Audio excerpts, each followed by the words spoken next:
Yo, what's up guys, it's X-Rays and welcome to a new zombies video.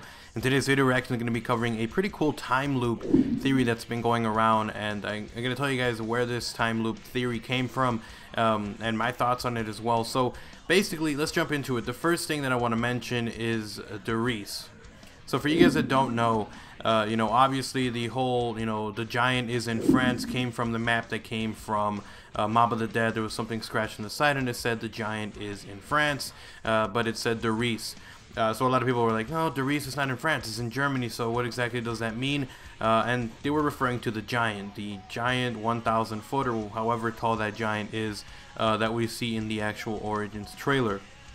Now, one theory that's going around, it's a time loop theory, is that Doris, the giant, the actual physical robot giant, was actually made in Doris and was sent back in time through a teleporter, and now no one is controlling it, or it's either controlled by Maxis or no one is controlling it.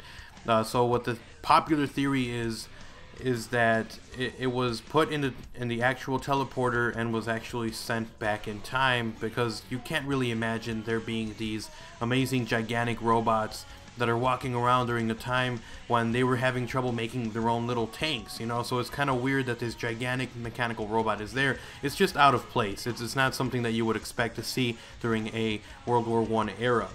So there are little hints of people saying that obviously this robot was made by Maxis, and I'm going to pull up a quote. It's one of the radio messages that comes out in Doris, where Dr. Maxis is trying to send a letter telling them that he needs more funds, he needs more Element 115 to fuel a project that he is doing. So I'm going to let that play for a little bit, and then we'll talk a little bit more after that.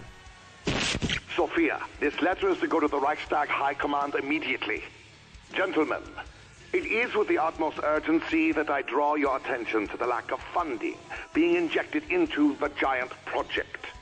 While I believe we are close to realizing the ultimate plan, we still have several years of development before it is ready. It would be folly to cut our expenditures so early in our development. We simply do not have enough Element 115 to continue the experiments.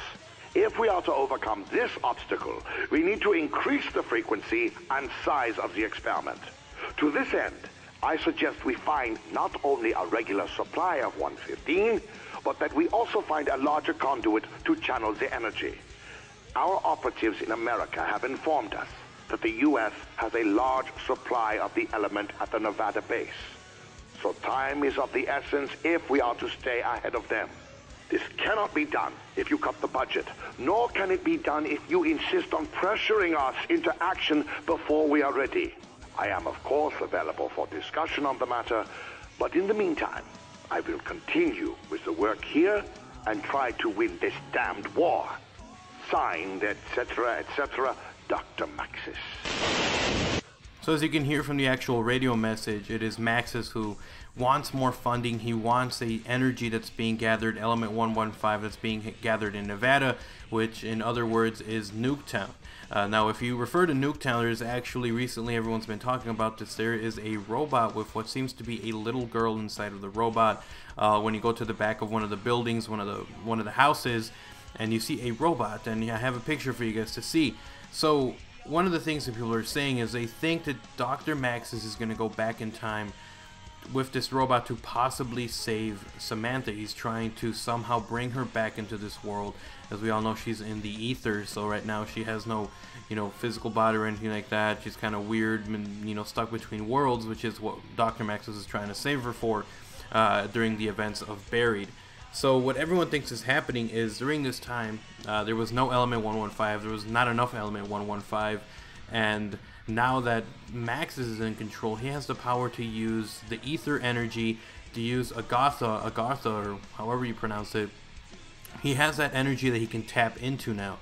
So if you guys have ever completed the Easter egg for Barry, the endgame Easter egg, he mentions that now he has the power to reach Agatha and use that energy to be able to power whatever he wants. So I'm assuming that now that he has access to this energy, this amazing energy, which is also referred to back in Shangri-La, he's able to use this energy to power this giant mechanical robot, and it's going to be a big thing. It's going to be a part of this next DLC, which is the last DLC for Black Ops 2, which is very sad, since I won't be able to do any more videos on that.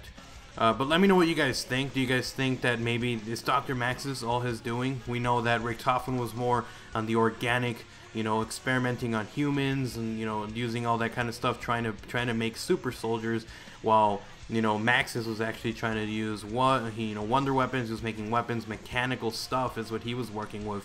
So it only leans more towards Dr. Maxis made the giant robot, and he is trying to use it somehow and get enough energy for it. Because, I mean, again, the giant robot doesn't really make any sense that he is, you know, during a World War I time period.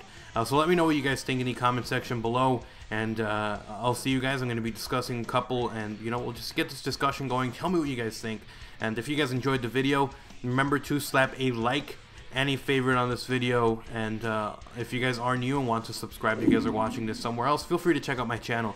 It's going to be down in the description, youtube.com/OGXrays. Until then, I'm X-Rays, I'm out. Peace.